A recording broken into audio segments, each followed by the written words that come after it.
former Democrat senator sides with President Trump, which shocks mainstream media. Far-left Democrats continue their rhetoric against the right. Governor Gavin Newsom responds to being called out by Kamala Harris, and Elon Musk finally reunites with the president during Charlie Kirk's massive memorial. We got a lot to discuss, but real quick, make a difference by liking this video and subscribing to the Civic Trigger today. Joe Manchin has always been a moderate Democrat, someone that former President Biden always had to convince when it came to getting some huge spending bills across the finish line.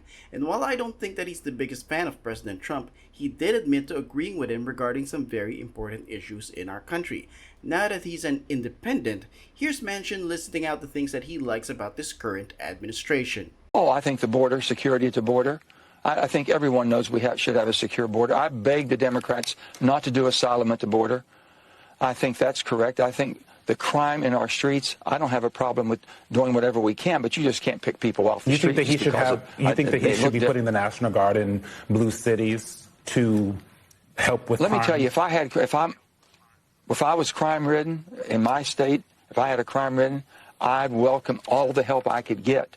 It's not every day that you see common sense from the left. It's something that you mostly see with those who have already left the party, like Manchin, especially when it comes to these 80-20 issues. And then at the other end of the spectrum, you have far-left liberals who are still calling President Trump and his allies as fascists. Clear about who Charlie Kirk was. His rhetoric and beliefs were ignorant, uneducated, and sought to disenfranchise millions of Americans. It's really important. We need to stand up against this fascist takeover. That's not a bad word. It's a fact. If you ever wondered how democracy dies, you're witnessing it. This is North Korea-style stuff. It's not each other that is the problem.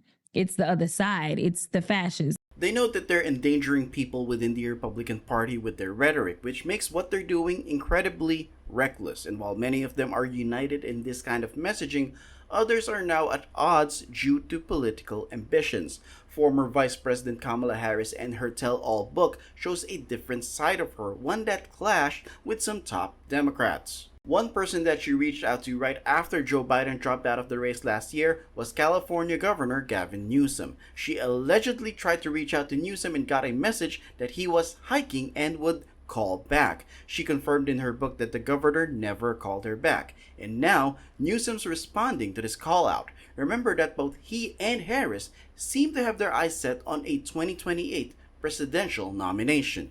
Can you respond to some of the excerpts that have come out of the former vice president's book so far, including an excerpt recently this week that he didn't text her back after the president bowed out of the race, like some other accusations in the book? Well, I don't know about accusations. I don't know if it's even an accusation. Having been engaged very directly with the vice president this last few weeks, as you know, on some high-profile issues that are important. No, I haven't read it, and so it's hard to even opine about context and to even reflect on anything that's in the book. Did you call her back after after the president bowed out of the race? Oh, I mean, this is such a trivial. Doesn't even go into describing how inconsequential my comments are about to be.